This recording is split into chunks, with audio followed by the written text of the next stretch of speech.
Mateo capítulo 22, verso 15. El Evangelio de según Mateo, capítulo 2, verso 15. Entonces se fueron los fariseos y consultaron cómo sorprenderle en alguna palabra.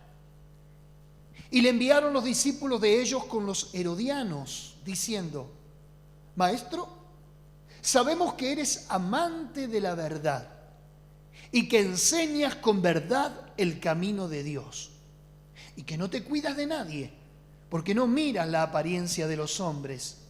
Dinos, pues, ¿qué te parece? ¿Es lícito dar tributo a César o no? Pero Jesús, conociendo la malicia de ellos, les dijo: ¿por qué me tentáis, hipócritas? Mostradme la moneda del tributo. Y ellos le presentaron un denario. Entonces les dijo: ¿de quién es esta imagen y la inscripción? Y le dijeron: de César. Y les dijo: dad pues a César lo que es de César y a Dios lo que es de Dios. Oyendo esto se maravillaron y dejándole se fueron. Aquí vemos en el relato bíblico dos grupos distintos que vienen a ponerle una acechanza a Jesús. Vemos que están los fariseos y los herodianos. Usted se preguntará, ¿quiénes son estos personajes en el relato bíblico? Bueno, aquí vemos dos facciones sociales o grupos antagónicos, raramente vinculados, pero ahora se juntaron para hacerle una causa común a Jesús. Veamos el primero, los fariseos. Los fariseos eran una secta pero de la más ultra ortodoxa y religiosa del judaísmo que existía en la época de Jesús. Era la extrema religiosa que todo el tiempo lo persigue a Jesús. Era fanática, pero también era excluyente. Ellos se creían que tenían el monopolio de Dios en su vida y en su religión. Eran celosos de la ley y de las tradiciones y se diferenciaban grandemente del judío de a pie por su devoción, porque siempre iban al templo, porque siempre se pasaban sus horas en las sinagogas. Era una especie de religión excluyente que existía en los tiempos de Jesús. Ellos se creían que estaban más cerca de Dios por el hecho de que leían la Torá, leían la ley y llevaban prácticas ascéticas como es el ayuno, los sacrificios y un montón de cosas. Pero después también menciona el texto a los herodianos. ¿Quiénes eran los herodianos? Los herodianos se cree que formaban parte de un brazo armado de Herodes, que era un rey, un pseudo rey de los judíos del tiempo de Jesús. Eran partidistas y para nada religiosos. Eran hombres violentos, eran una fuerza de choque de la política de turno. En este caso, de Herodes, y que simpatizaban con el gobierno romano. En otras palabras, estaban muy conformes con el gobierno de Roma por sobre Israel. Ahora, es interesante que tanto fariseos como herodianos se odiaban entre sí. Unos eran extremos religiosos y los otros eran prácticamente ateos. No les interesaban las cosas de Dios ni las cosas del Espíritu. Ambos se aborrecían entre sí, pero fíjense cómo es el enemigo cuando quiere hacer una causa común contra Dios, que aún los más enemigos se unen para dar un golpe certero y dejar a Jesús en jaque frente a la popularidad que tenía en el pueblo. Ahora le hacen una pregunta que demandaba una respuesta sensible y que a Jesús le hubiera costado su inmediata detención. ¿Qué le preguntan a Jesús? ¿Es lícito dar tributo a César? En otras palabras, para que usted lo entienda de una forma bien clara, es necesario que nosotros tengamos que pagar impuestos a un gobierno déspota de turno. Bueno, hay 3 acepciones que yo le hice al texto. Primero, ¿para qué se cobraba ese impuesto? Segundo, ¿qué ocurría? Manifestar públicamente ese desacuerdo con el gobierno. Y tercero, ¿cambiaría en algo la respuesta o la opinión de Jesús de lo que la ley romana exigía? Hoy, frente al flagelo económico que vivimos a diario, aumento de precios, impuestos para cualquier tipo de actividad que uno realice, aún ese nefasto impuesto a las ganancias y al salario que tanto te cuesta ganar y que encima venga el gobierno de turno y te lo saque. No es mi intención en esta noche hablar de política ni nada que se le parezca, pero todos los tiempos parecen ejercer esa rueda cíclica de que la historia se vive repitiendo, porque así como el mundo evoluciona, el hombre involuciona y parece cometer siempre los mismos errores. Ahora, ¿para qué se le cobraba este impuesto en los tiempos bíblicos, en los tiempos del Nuevo Testamento, en los tiempos de Jesús? Bueno, déjeme decirle que cada año el gobierno romano gastaba amplios presupuestos en censar a los súbditos de todo el imperio romano para un control exhaustivo de sus territorios. O sea, él mismo los censaba para él mismo subyugarlos y saber quién daba y quién no daba. La obra pública de carreteras, rutas, que se conectaban entre sí y que a su vez esas rutas eran una estrategia extraordinaria para la política romana en la economía, en el ejercicio militar. Usted conocerá ese antiguo dicho, todos los caminos conducen a Roma, ¿verdad que sí? Porque los romanos, si en algo que se destacaron fue en hacer rutas y caminos para interconectarlo y para así tener un dominio mejor de la territorialidad asignada. Ahora, todo esto, censos, rutas, obra pública, demandaba un abultado valor económico, que ¿quién lo pagaban? Los de más bajos recursos. Y las legiones, que eran las que tenían que garantizar la protección y frente a una posible sedición, tenían sus altos salarios para lo que se llamó la Pax, P-A-X romana. La Pax romana demandaba ese impuesto que la gente no lo podía pagar y querían saber sobre este líder religioso cuál era su opinión. Ahora, verso 17, dinos pues, ¿qué te parece? Le dicen a Jesús. ¿Es lícito dar tributo a César o no?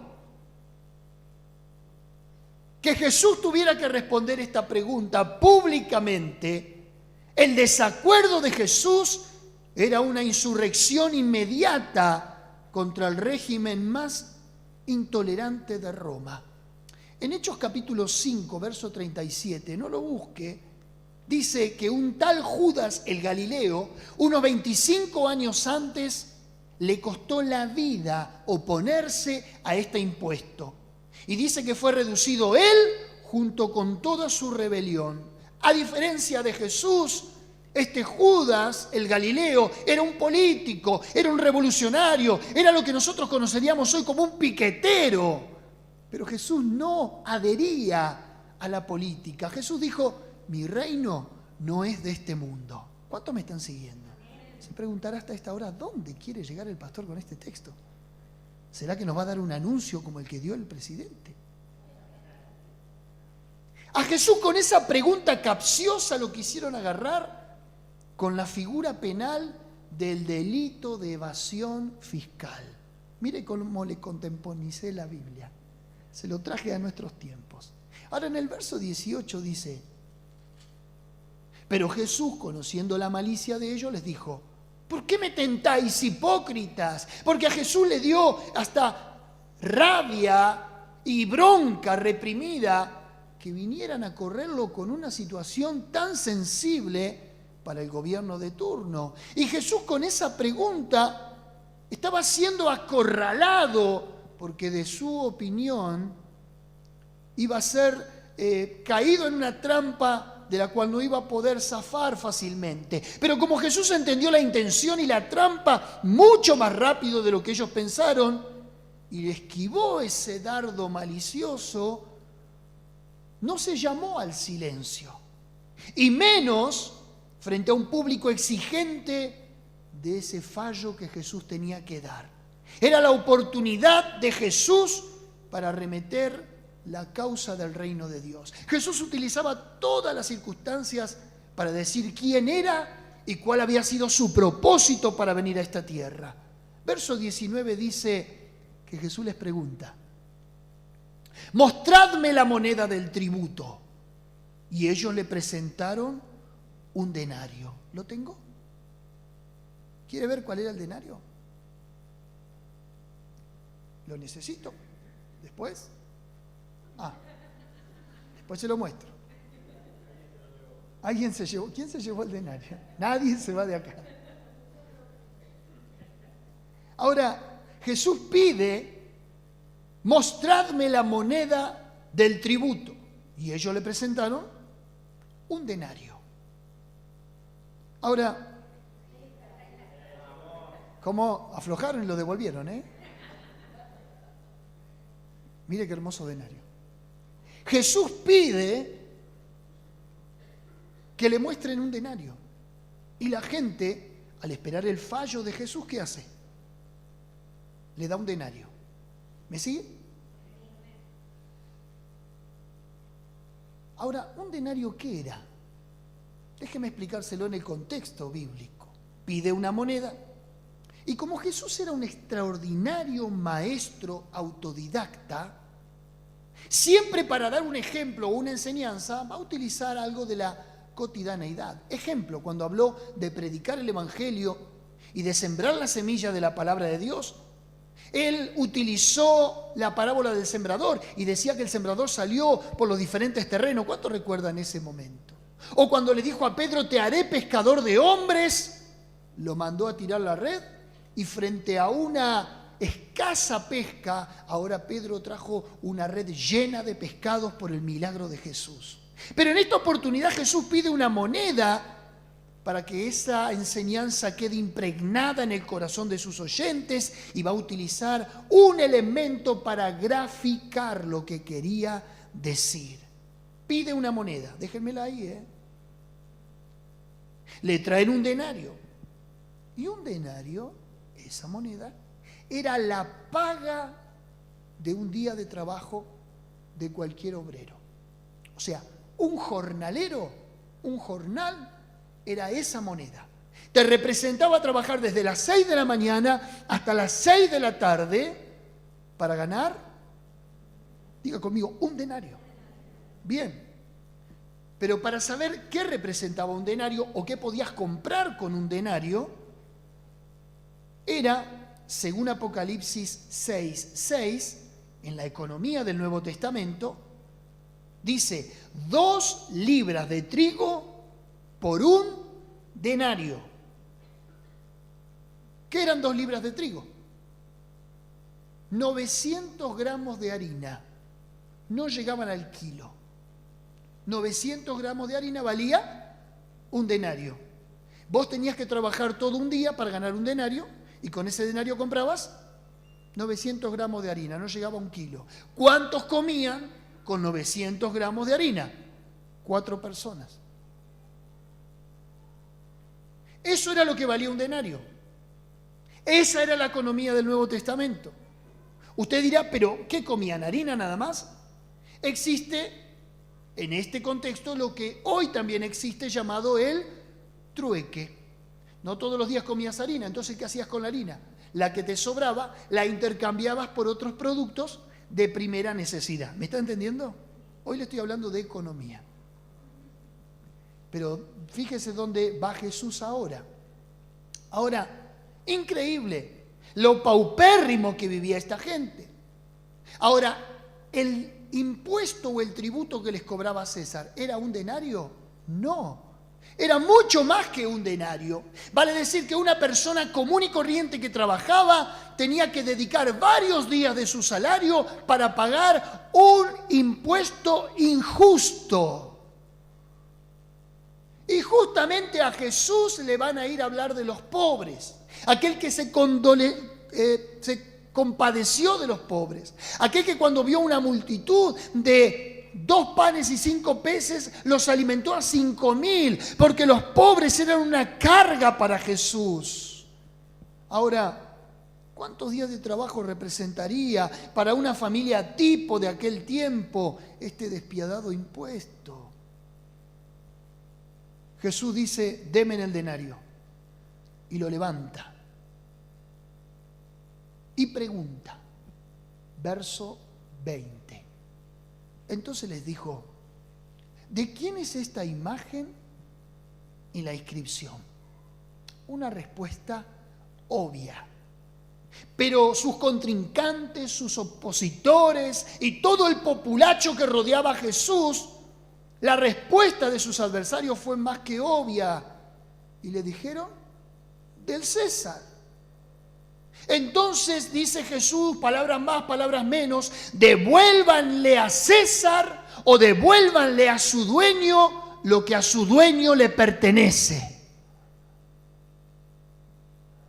Jesús va a partir de esa base ahora para dar un fallo histórico diciendo, el sistema que tome lo que es suyo y que tome todo lo que le pertenece, pero entonces Dios también tiene el derecho de reclamar lo que a Dios le pertenece, porque Dios tiene algo que tiene mucho valor y que el hombre se lo tiene que dar a Dios. ¿Qué es lo que le tenés que dar a Dios?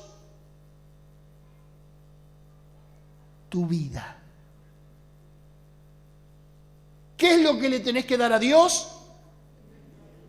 Nuestra vida.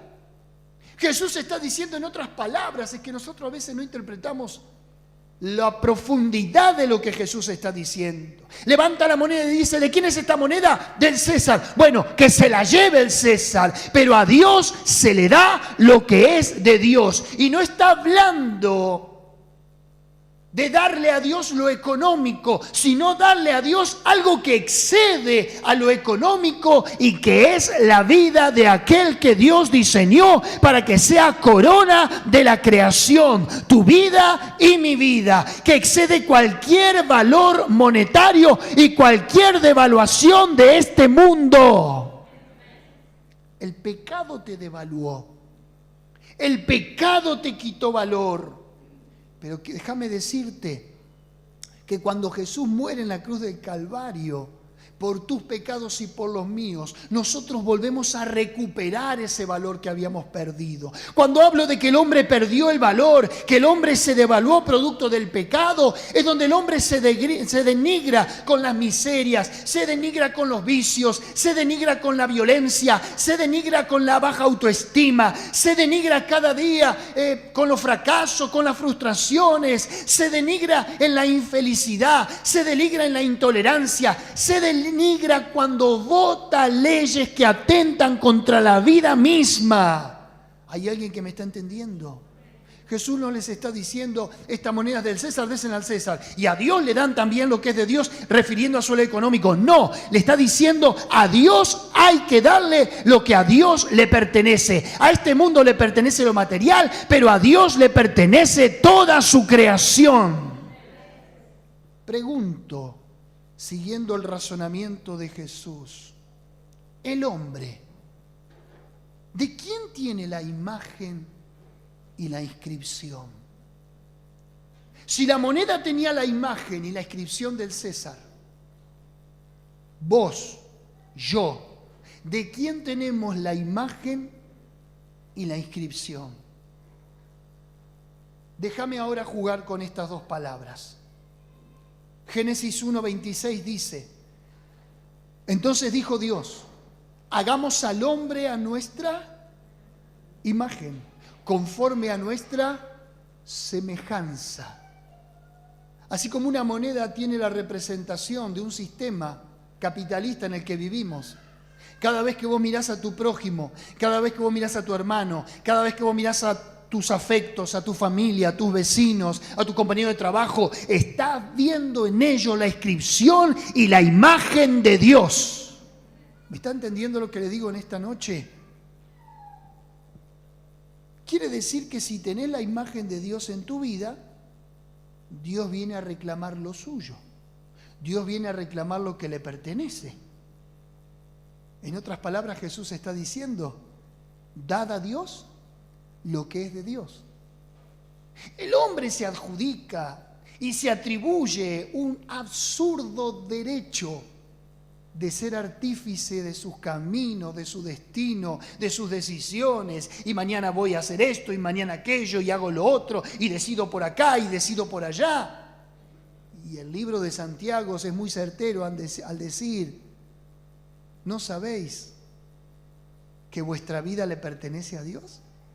Y que cuando uno dice, mañana haremos esto y pasado haremos lo otro, ¿no deberíamos decir mejor, si Dios quiere, si es su voluntad, si a Dios le place? Entonces, ¿por qué regateamos a Dios lo que a Dios le pertenece en el marco de la vida? ¿Por qué cuando Dios nos manda a hacer algo nosotros somos reticentes, somos mezquinos? Dios no te viene a pedir nada, Dios no necesita ni lo económico ni lo material. La Biblia dice claramente, la tierra y su plenitud es de Dios, el mundo y los que en él habitan. Ahora, interesante, ¿dónde lo lleva Jesús? A jugar en su terreno. Ellos le vienen a hablar si estaba de acuerdo o no con un impuesto para que a Jesús ahora lo arrestaran levantándose contra un impuesto y acusarlo de una evasión fiscal. Y Jesús le está diciendo, ustedes quieren saber de quién es esta moneda, a quién le pertenece, que se la lleve César, pero sus vidas y la mía le pertenecen a Dios. Te debes a Él. Sos su moneda más preciosa. Él puso su sello en tu vida. Déjame decirte que sos el capital de emisión en la casa matriz del cielo. No hay nada que se pueda comparar al hombre. Nosotros vemos hoy la irracionalidad del hombre al cometer actos tan brutales. Vemos también al hombre vivir en una relatividad, en un relativismo. Todo es relativo. Ya el hombre no defiende absolutos en la vida. Antes había la verdad o la mentira, la moral o la inmoralidad, perdón. Ahora ya no nos manejamos con blancos o negros, ahora nos manejamos con grises. Es increíble, hermanos queridos, cómo así como se devalúan las cosas económicas, también el hombre se devalúa cada vez que se aleja de Dios. Dad al César lo que es del César, pero a Dios lo que es de Dios. ¿Qué es de Dios? Tu vida y la mía. ¿Está entendiendo el texto ahora? Diga conmigo, por primera vez entiendo. ¿Qué quiso decir Jesús? Romanos dice, capítulo 8, verso 29, porque a los que antes conoció también los predestinó para que fuesen hechos conforme a la imagen de su Hijo. ¿Qué imagen lleva el hombre plasmada, acuñada en su vida? La imagen de su Hijo.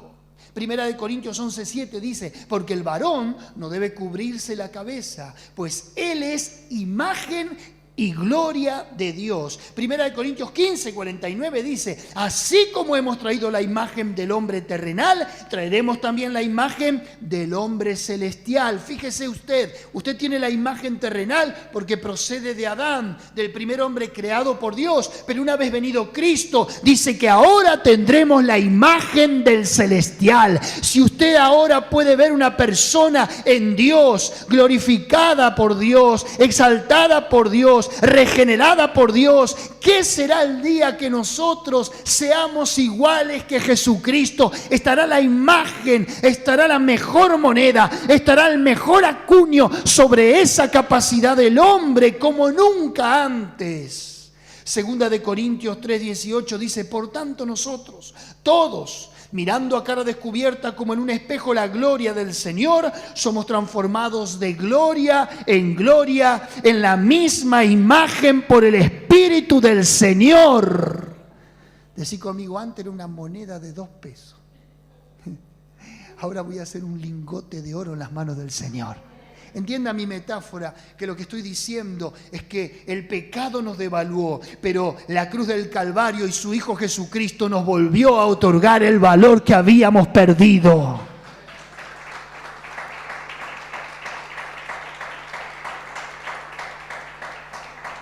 Una persona pobre puede ser la más rica interiormente. Y una persona rica exteriormente puede ser la persona más pobre interiormente. No es rico el que puede adquirir las cosas, sino que es rico el que no necesita de las cosas.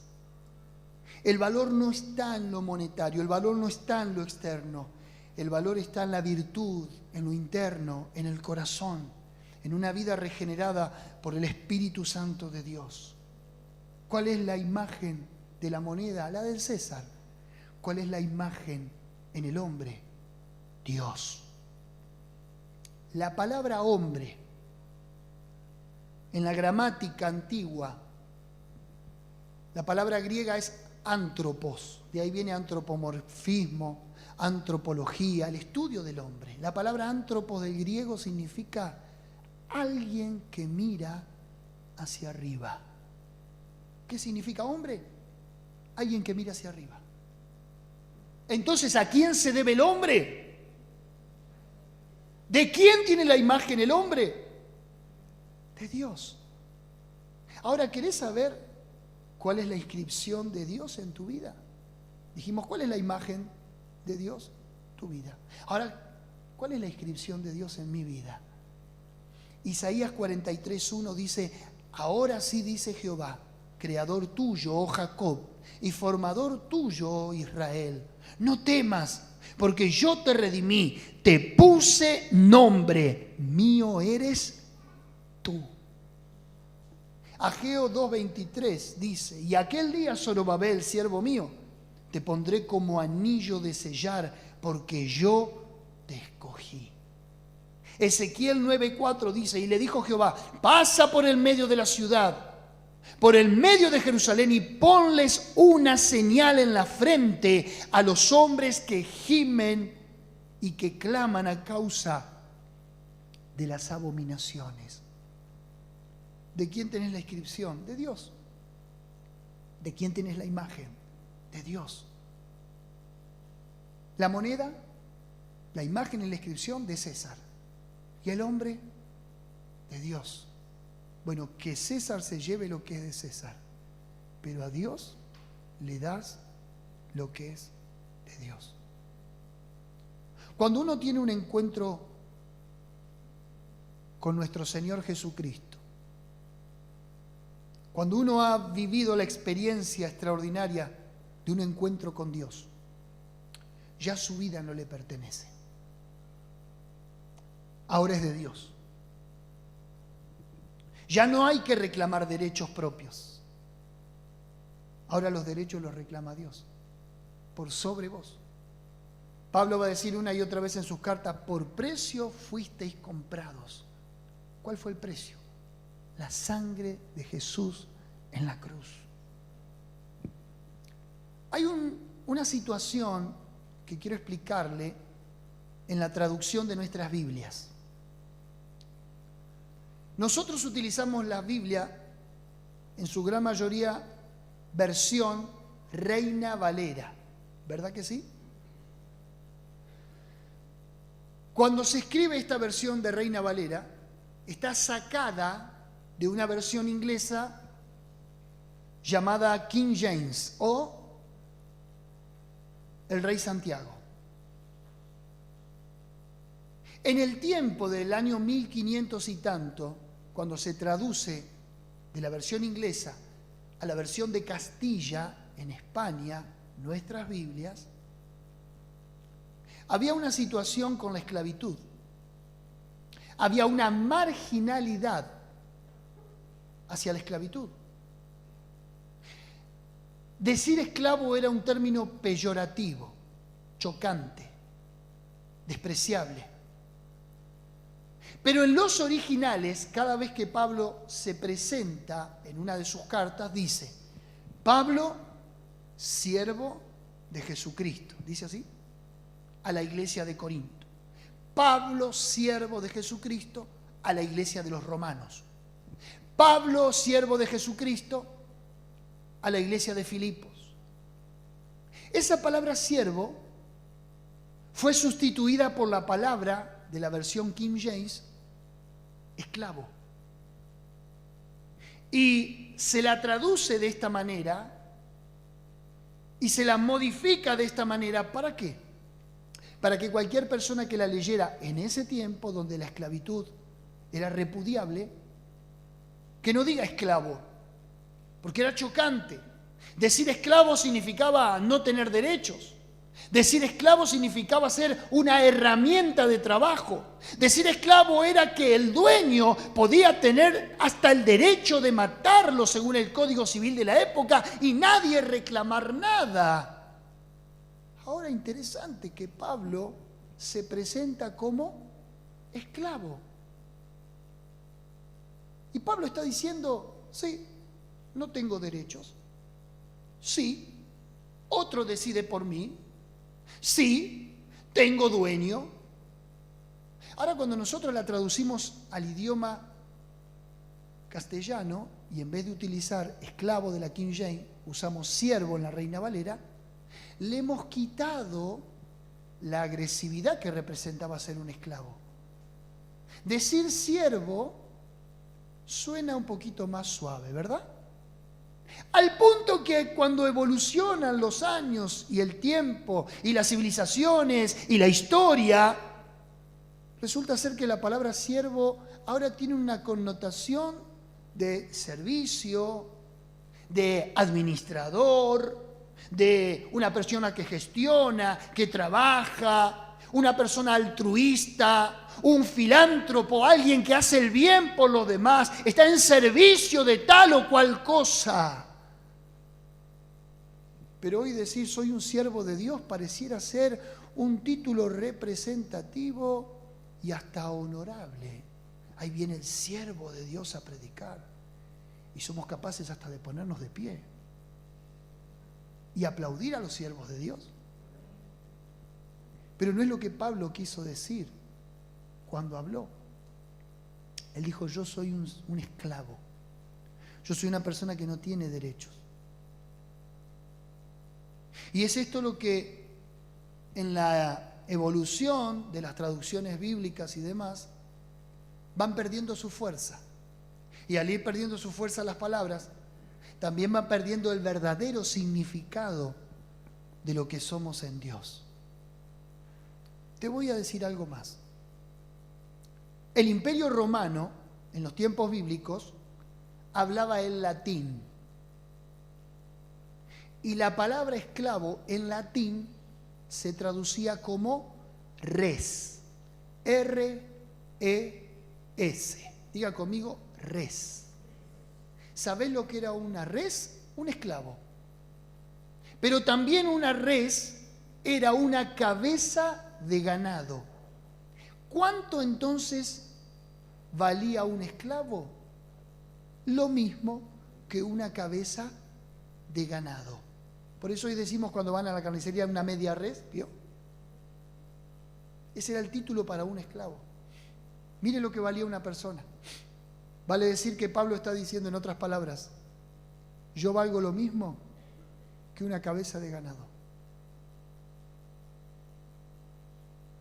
¿A dónde lo quiero llevar? A que nosotros tenemos un valor incalculable.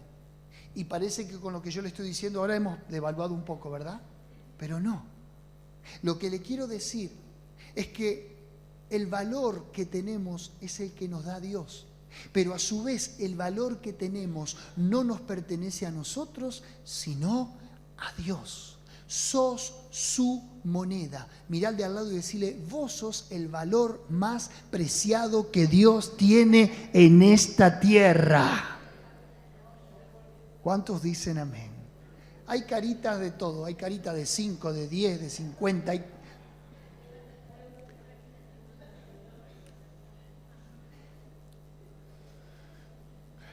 Cierro con esto.